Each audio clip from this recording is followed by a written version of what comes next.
سب سے پہلے تو آپ یہ ویڈیو دیکھیں جی پتہ ہی نہیں تھا جب سیدہ پاک نے پردہ فرمایا. میں جمع الجوامع کی روایت سناؤں گا آپ حضرات کو, اور 5 کے قریب کتابوں کے حوالے میرے ذمہ رہے. سیدہ کا جنازہ پڑھایا ہی ابو بکر صدیق نے تھا, اور یہ کہنا کہ پتہ ہی نہیں تھا, شرم نہیں آتی؟ نبی پاک جہاں دفن ہے اس کے پیچھے مقام تہجد ہے, اس کے ساتھ آج بھی چلے جائیں وہ حجرہ حضرت اماں فاطمہ کا ہے.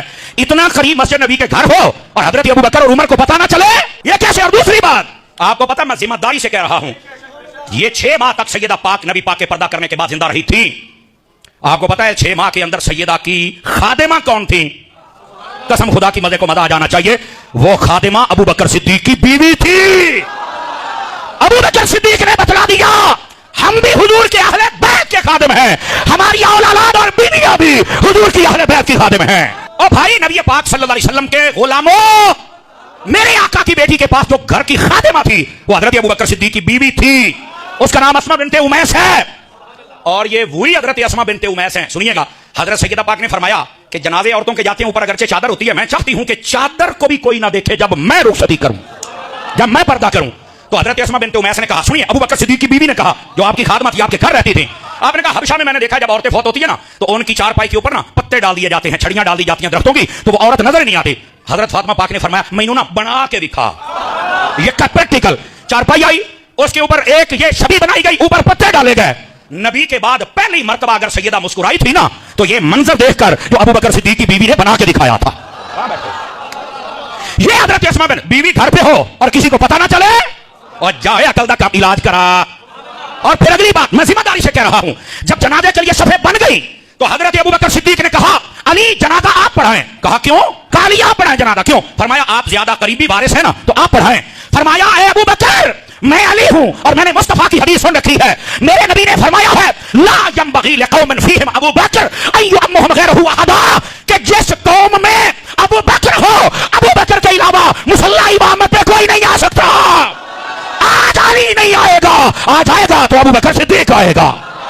یہ ہے صدیق اکبر. مولا علی فرماتے ہیں آپ کے علاوہ کوئی مصلی امامت پہ آ ہی نہیں سکتا. کیوں؟ جو میرے مالکہ جو آنکھیں ہیں, آپ کے ہوتے ہوئے کوئی نہیں جا سکتا. جنازہ پڑھایا ہی ابو بکر صدیق نے ہے. جھوٹے کذاب و دجالو, جس تاریخ کا زیادہ شور ہوتا ہے اسی سے تمہیں دکھاؤں گا, ٹینشن نہیں لینی.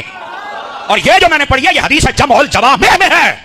سب تماشا فتنہ 2 نمبر لوگوں کا ہے, یہاں یہ نہیں ہوا, یہاں یہ نہیں ہوا. اور صدیق مصطفیٰ کے 7 لاکھ صحابیوں میں ایک صدیق ہے جس کو رب نے خود صحابی کہا ہے, کسی اور کو نہیں کہا. اگر کہا ہے تو ابو بکر صدیق کو کہا ہے. اسی بات سے علماء نے لکھا جو ابو بکر صدیق کی صحابیت کا منکر ہو جائے وہ مسلمان رہتا ہی نہیں ہے. بے شک وہ بہت اہم شخصیات ہیں خلفائے راشدین میں سے, لیکن اہل بیت نبی پاک صلی اللہ علیہ وسلم کا گھرانہ ہے. ان کے ساتھ جو ظلم ہوئے ہیں, جو بھی ان کے ساتھ معاملات آگے فدق والا جتنے بھی معاملات پیش آئے ہیں ان کو ڈینائی نہیں کیا جا سکتا. ٹھیک ہے, آپ کسی کو گالی نہ دیں, آپ کسی کو برا بھلا نہ کہیں, کوئی ایسے بدتمیزی والے الفاظ یوز نہ کریں, کیونکہ جو خدمات وہ اپنے دور میں کر کے جا چکے ہیں, آج آپ جدید ٹیکنالوجی والے دور میں بیٹھ کے ان لوگوں پر بات نہ کریں تو بہتر ہے, کیونکہ ان کے پاس اتنی فیسلٹیز نہیں تھی جتنا آپ آج فیسلیٹیٹ ہو رہے ہیں ہر ایک سوشل میڈیا اور ہر ایک ڈیجیٹل چیز کے تھرو. بہت جدید دور چل رہا ہے, تو آپ خود کو ان کے ساتھ کمپیئر نہیں کر سکتے. انہوں نے تو اس ٹائم میں اسلام کی خدمات کی ہیں جس ٹائم میں میلوں کا سفر طے کرنا پڑتا تھا ایک پیغام دینے کے لیے. لیکن جہاں بات آ جاتی ہے نبی پاک صلی اللہ علیہ وسلم کے گھرانے کی, نبی پاک کے ماننے والوں کے زمین آسمان کا فرق ہے. خلفائے راشدین ضرور ہیں, صحابی رسول ضرور ہیں, مگر ان میں اور نبی کے گھرانے میں زمین آسمان جتنا فرق ہے, یا شاید اس سے بھی زیادہ. تو جھوٹ مت گھڑیں, وہ معتبر شخصیات ہیں اور وہ بھی معتبر شخصیات ہیں. کون افضل ہے وہ آپ سب جانتے ہیں, لیکن جب آپ کے پاس کوئی اتھینٹک حدیث صحیح سند کے ساتھ موجود نہیں ہے تو آپ جھوٹ مت گھڑیں عوام کے اندر. اور ہمیشہ یہ ثمر عباس یہی کرتا ہے کہ ہر چیز کی ذمہ داری خود پہ لے لیتا ہے. نعوذ باللہ, کوئی کیا لگا ہوگا, یہ فرشتہ ہے؟ کوئی پیغمبر کے بعد اس کی ڈیوٹی لگی ہے کہ تم ہر چیز کی ذمہ داری لے لو, جو غلط ہو وہ بتاؤ گے یہ غلط ہے, جو صحیح ہے وہ بتاؤ گے یہ صحیح ہے؟ کون ہے یہ؟ ہر چوس مارنے کے بعد, بکواس کرنے کے بعد, بنا تحقیق کے یہ بندہ کہتا ہے ہر چیز کی ذمہ داری میں لیتا ہوں. پھر کتابوں کے نام صحیح سے نہیں بتاتا, حوالے صحیح سے نہیں بتاتا. بتائے نہیں, کیوں نہیں بتاتا؟ تو اس طرح سے ہوا میں تیر مت چلایا کریں, جو بات سچی ریئل بیس ہو وہ بتایا کریں, جو کتابوں کی روشنی میں صحیح ہو. آخر کوئی نہ کوئی وجہ ہے, ہر مذہب کے پیچھے کوئی نہ کوئی دلیل چھپی ہوتی ہے. یار آپ اتنا سوچیں کہ عیسائی پوری دنیا پہ راج کر رہے ہیں, ہر علم کی وہ گہرائی میں چلے گئے, آخر انہوں نے اپنے مذہب کو بھی تو پڑھا ہے نا. کوئی نہ کوئی وجہ تو ہے نا کہ وہ عیسیٰ کو اللہ کا بیٹا سمجھے. اس وجہ کو میں نے پایا جب میں جیل میں تھا. جس سزائے موت کی کوٹری میں بند تھا, اس کے ساتھ والی کوٹری میں ایک عیسائی رہتا تھا. وہ عیسائیوں کا پادری تھا.